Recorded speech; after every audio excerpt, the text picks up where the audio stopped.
आषाढ़ पूर्णिमा जैसा कल चर्चा की, श्री कृष्ण द्वैपायन भगवान व्यास का प्राकट्य दिवस है, इसलिए उसे व्यास पूर्णिमा भी कहते हैं। और व्यासस्य गुरु रूपाय, व्यास जी प्रथम गुरु हैं, इसलिए गुरु पूर्णिमा भी कहते हैं। अब लोग व्यास जी को मान करके गुरु का पूजन करते हैं गुरु पूर्णिमा पर, अच्छी बात है, करना ही चाहिए। किंतु व्यास जी का पूजन होना आवश्यक है, व्यास पूर्णिमा पर उनको नमन करें, पूजन करें। लेकिन कल हमने बताई कि सच्चा गुरु पूजन कब होगा। सच्चा गुरु पूजन तब माना जाएगा जब गुरु के चरणों में अपने आप को प्रपन्ना, गुरु कौन सा कल हमने बताया, श्रोतीय और ब्रह्मनिष्ठ, ऐसा कोई गुरु मिले, उसके चरणों में अपने आप को मन बुद्धि सहित जैसे दंडवत, डंडे की तरह चरणों में गिर जाए, अपने मस्तक को उनके चरणों में रख दे। केवल शरीर को नहीं, मन बुद्धि सहित। शरीर आपने रख दिया, मन बुद्धि नहीं रखी, तो वो शरणागति पूर्ण नहीं मानी जाएगी, पूर्ण शरणागति हो जाएगी, वह गुरु पूर्णिमा मानी जाएगी। दूसरे अपने अपने संप्रदाय के अनुसार गुरु पूर्णिमा मनाने का महत्व है। जैसे हमारे पुष्टि मार्ग में, तो पुष्टि मार्ग में महाप्रभु वल्लभाचार्य जी ने श्री गोवर्धन नाथ जी, श्रीनाथ जी की आज्ञा से, उन्होंने कही, महाप्रभु जी से आज्ञा करी कि आप जो कलयुग में कुलसित जीव हैं, इनको मुँह से ब्रह्म संबंध कराओ, इनको नाम आप दो। महाप्रभु जी ने भी कही, महाराज ये जीव तो गंदो है, आप परम निर्मल हो, आपको और इनको संबंध कैसे? तो गोवर्धन नाथ जी ने कही, श्रीनाथ जी ने, आपके द्वारा जो जीव को संबंध होगा वह निर्मल ही हो जाएगा, और वह संबंध को मैं कभी छोड़ूंगा नहीं। तो वह श्रावण में जो एकादशी आवे, पवित्रा एकादशी, वाके दिन स्वप्न में गोवर्धन नाथ जी ने आज्ञा करी, और दूसरे दिन पवित्रा द्वादशी को आचार्य महाप्रभु जी की बगल में ही दामोदर दास दमला सो रहे थे। उनने पूछी, आचार्य जी ने, दमला तेने कछु सुनी? वहां ने कही, महाराज सुनी तो हती पर समझो नहीं। तो उन्होंने कही, मोकू गोवर्धन नाथ जी ने आज्ञा करी है कि जीव को ब्रह्म संबंध करावे की। तो पवित्रा द्वादशी के दिन महाप्रभु जी ने प्रथम शिष्य दामोदर दास दमला को बनायो, वाकू दीक्षा दीनी, नाम दीक्षा दीनी, और ब्रह्म संबंध करायो। तो हमारे अपने वल्लभ कुल में पुष्टि मार्ग में गुरु पूजन को दिन और नाम दीक्षा को भी सबसे उत्तम दिन पवित्रा द्वादशी मानी जाए। तो हम लोग पवित्रा एकादशी को ठाकुर जी को पवित्रा धरा में, वहां से दूसरे दिन गुरुदेव के ताई पवित्रा धरा में। गुरु पूर्णिमा में भी अगर कोई गुरु पूजन करे तो वाको निषेध नहीं है, करना चाहिए।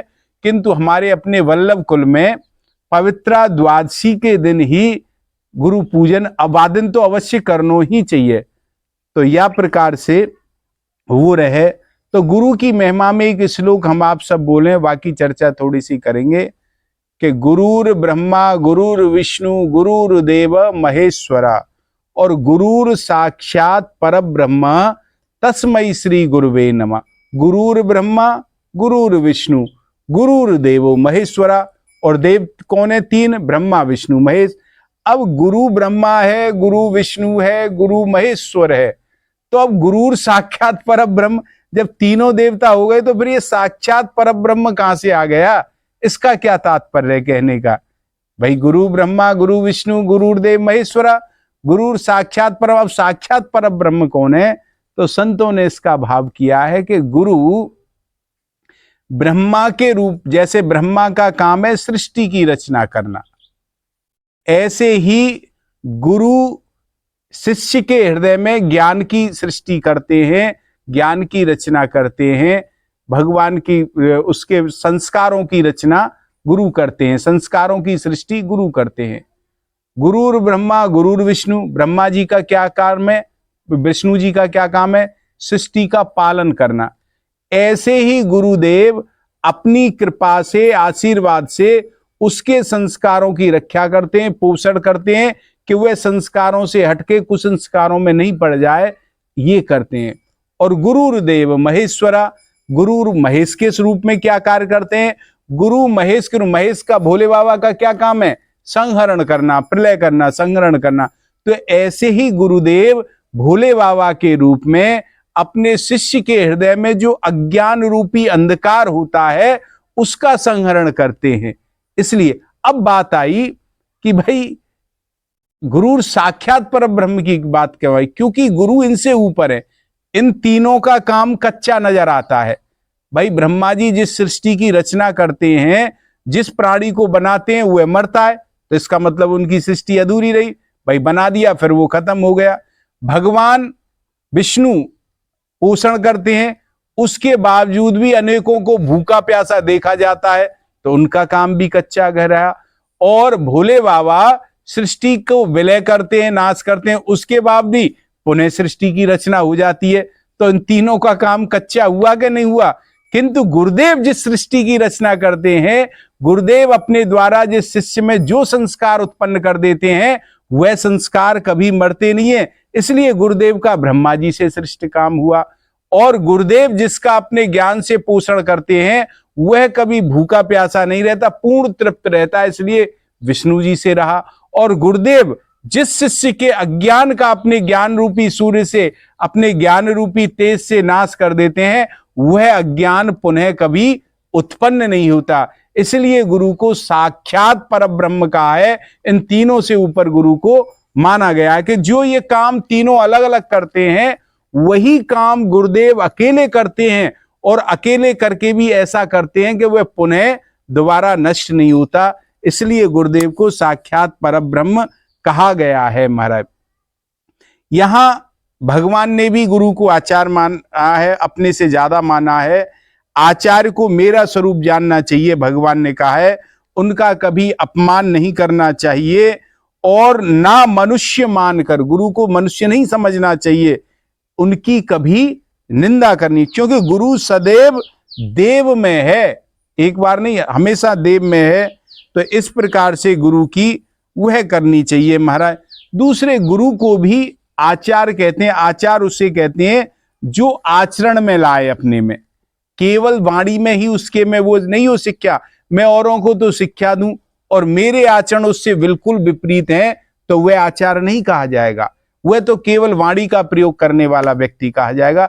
आचार्य वही है जो आचरण में करके दिखाए, शब्द की व्युत्पत्ति से नहीं है, केवल दूसरे के को सदाचार का उपदेश दे और अपने में दुराचारों को भरा पड़ा रहे, तो ऐसा उपदेश व्यर्थ जाता है, उसका समाज पर कोई प्रभाव नहीं पड़ता, ना ही कोई लाभ होता है। एक बड़ा प्रसिद्ध उदाहरण है, आप सब लोग ने सुना होगा।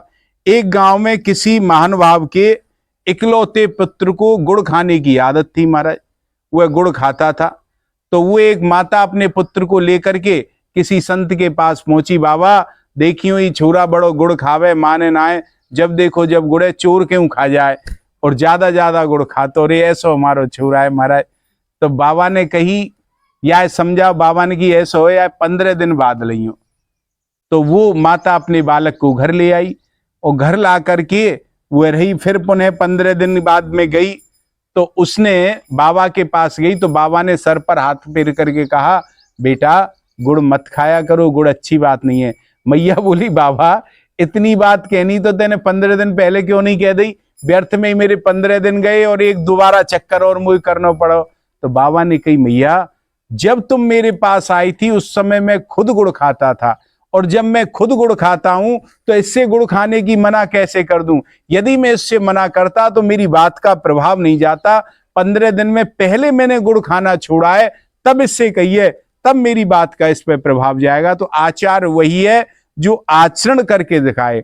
और कुछ गुरु ऐसे होते हैं महाराज, बड़े बड़े शिष्यों पे उपदेश देते हैं, शिष्यों को बहुत उपदेश देते हैं, और उपदेश के पालन में जरा सी त्रुटि हो जाए तो शिष्यों को बड़ा डांटते हैं, बड़ा उनको लताड़ते हैं। महाराज उनको पता नहीं क्या क्या कहते हैं।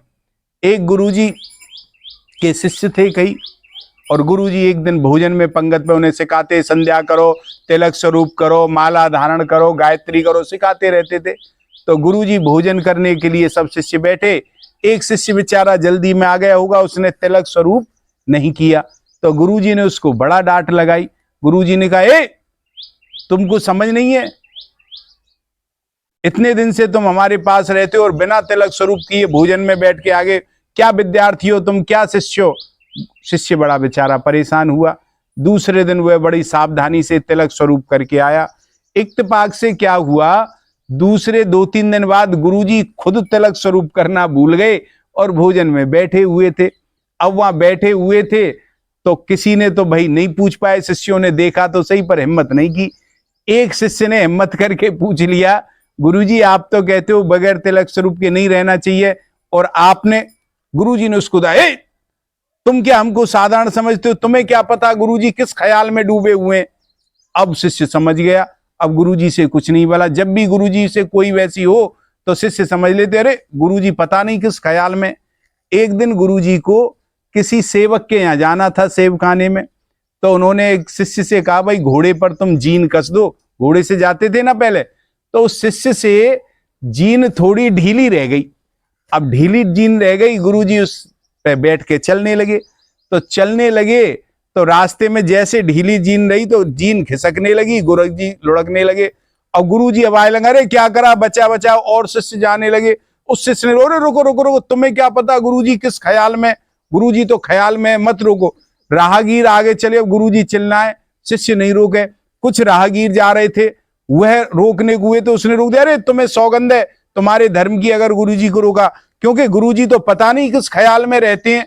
लेकिन उन राहगीरों ने उनकी सौगंध को नहीं माना और गुरुजी को पकड़ के छुड़ा दिया, उससे पकड़ करके बचा दिया, संभाल लिया। परंतु गुरुजी की स्वयं आचरण के संबंध में व्यर्थ की बहानेबाजी ने गुरुजी के प्राणों का संकट ला दिया, गुरुजी के प्राणों पर भी संकट डाल दिया। अतः आचार्य को स्वयं भी आचरणशील होना चाहिए, तभी उनकी वाणी का प्रभाव पड़ेगा। महाराज यहां ये हमने गुरु ब्रह्मा उसकी व्याख्या की।